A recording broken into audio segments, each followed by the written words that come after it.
നമസ്കാരം. ശബരിമല ദർശനത്തിനെത്തി കൂട്ടം തെറ്റിപ്പോയ 8 വയസ്സുകാരനെ കണ്ടെത്തി രക്ഷിതാക്കളെ ഏൽപ്പിച്ച പമ്പ സ്റ്റേഷനിലെ പോലീസ് ഉദ്യോഗസ്ഥർ കണ്ടുനിന്നവരുടെയും സ്വാമിമാരുടെയും കയ്യടി നേടി.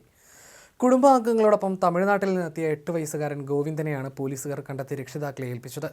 ജില്ലാ പോലീസ് മേധാവി ആർ ആനന്ദ് IPSന്റെ കൃത്യമായ ഇടപെടലായിരുന്നു വളരെ പെട്ടെന്ന് തന്നെ കുട്ടിയെ കണ്ടെത്താൻ സഹായിച്ചത്. ഇപ്പോൾ ഇടവമാസ പൂജകൾക്കായി ശബരിമല നട തുറന്ന് ദർശനത്തിനായി ഭക്തർ എത്തിക്കൊണ്ടിരിക്കുന്ന സമയമാണ്. ശബരിമലയുമായി ബന്ധപ്പെട്ട സുരക്ഷാ ക്രമീകരണങ്ങളും മറ്റും വിലയിരുത്തുന്നതിനായി പതിവ് സന്ദർശനത്തിന്റെ ഭാഗമായിട്ട് എത്തിയതായിരുന്നു ജില്ലാ പോലീസ് മേധാവി. ഉന്നത ഉദ്യോഗസ്ഥർക്ക് ആവശ്യമായ നിർദ്ദേശങ്ങൾ നൽകി മല കയറുന്നതിനിടെ ഡ്യൂട്ടിയിലുള്ള പോലീസ് ഉദ്യോഗസ്ഥർ മെഗാഫോൺ ഉപയോഗിക്കേണ്ടതിന്റെ ആവശ്യകതയെക്കുറിച്ച് അദ്ദേഹം വിശദീകരിച്ചു. പരമാവധി പോലീസ് ഉദ്യോഗസ്ഥരുടെ കയ്യിൽ മെഗാഫോൺ എത്തിക്കാൻ പമ്പ പോലീസ് ഇൻസ്പെക്ടർ SHO വിജയശങ്കറിനോട് നിർദ്ദേശിച്ചു. നിർദ്ദേശം ഉടനടി നടപ്പാക്കാൻ സബ് ഇൻസ്പെക്ടർ അലോഷ്യസ് മുൻകൈയെടുത്തു. പോലീസ് ഉദ്യോഗസ്ഥർ മെഗാഫോണിലൂടെ ഭക്തജനങ്ങൾക്ക് ആവശ്യമായ നിർദ്ദേശങ്ങൾ നൽകി തുടങ്ങി. അതേസമയത്ത് തന്നെ 8 വയസ്സ് മാത്രം പ്രായമുള്ള ഗോവിന്ദ് എന്ന കുട്ടി നീലിമല ഭാഗത്ത് കരഞ്ഞുകൊണ്ട് നിൽക്കുന്നതായി പമ്പ പോലീസ് സ്റ്റേഷനിലെ senior civil police officer Justin Raj കണ്ടെത്തി. ജില്ലാ പോലീസ് മേധാവിയുടെ നിർദ്ദേശപ്രകാരം കയ്യിലെത്തിച്ചേർന്ന മെഗാഫോൺ ഒരു അനുഗ്രഹമായി മാറിയെന്ന് ജസ്റ്റിന് മനസ്സിലായതപ്പോഴാണ്. ഒട്ടും താമസിയാതെ കുട്ടിയെ കൈകളിൽ വാരിയെടുത്തു. മെഗാഫോണിലൂടെ ഉച്ചത്തിൽ വിളിച്ചു പറഞ്ഞുകൊണ്ട് നീലിമല ടോപ്പിൽ നിന്നും താഴേക്കുള്ള ഇറക്കം വേഗത്തിലിറങ്ങി.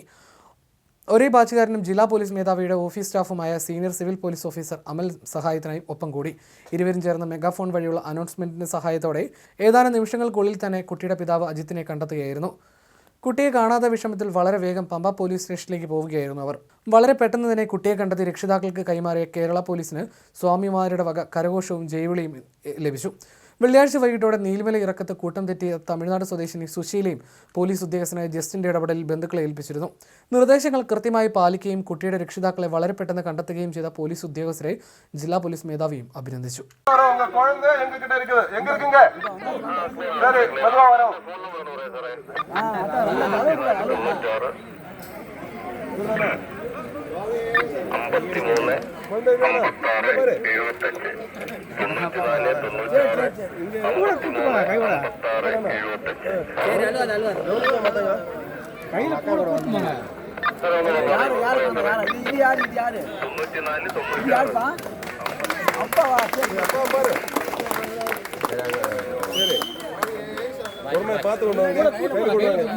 பாத்து போடலையா நீங்க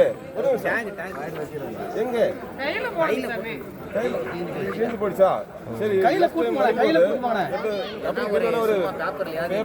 ஒரு பேனாவது நம்பர் இருக்கணும். ஒண்ணு இல்லைன்னா ஸ்கூல் ID கார்டு இருக்குல்ல, அதுல எல்லாம் போன் நம்பர் இருக்கும். எந்த ஊரு? சரி, நெக்ஸ்ட் டைம் வரும்போது அப்படி பாத்துக்கோங்க. உங்க பாப்பாவா? எவ்வளவு பேரு குழந்தைங்க? எவ்வளவு பேரு? 5 பொண்ணுங்க. சரி, எவ்வளவு எல்லாமே ஒண்ணா இருக்காங்களா? எல்லாம் ஒண்ணா வந்தாலும். சரி, இனி யாராவது இருக்காங்களா? நீ வரதுக்கு போயிட்டாங்களா? சரி, ஜாகிரதை. வண்டி எங்க இருக்கு? நினைக்கல எங்கயா? நினைக்கிறதானா? ஓகே, மேலே போய் வாங்க, அப்படி பார்த்து போங்க.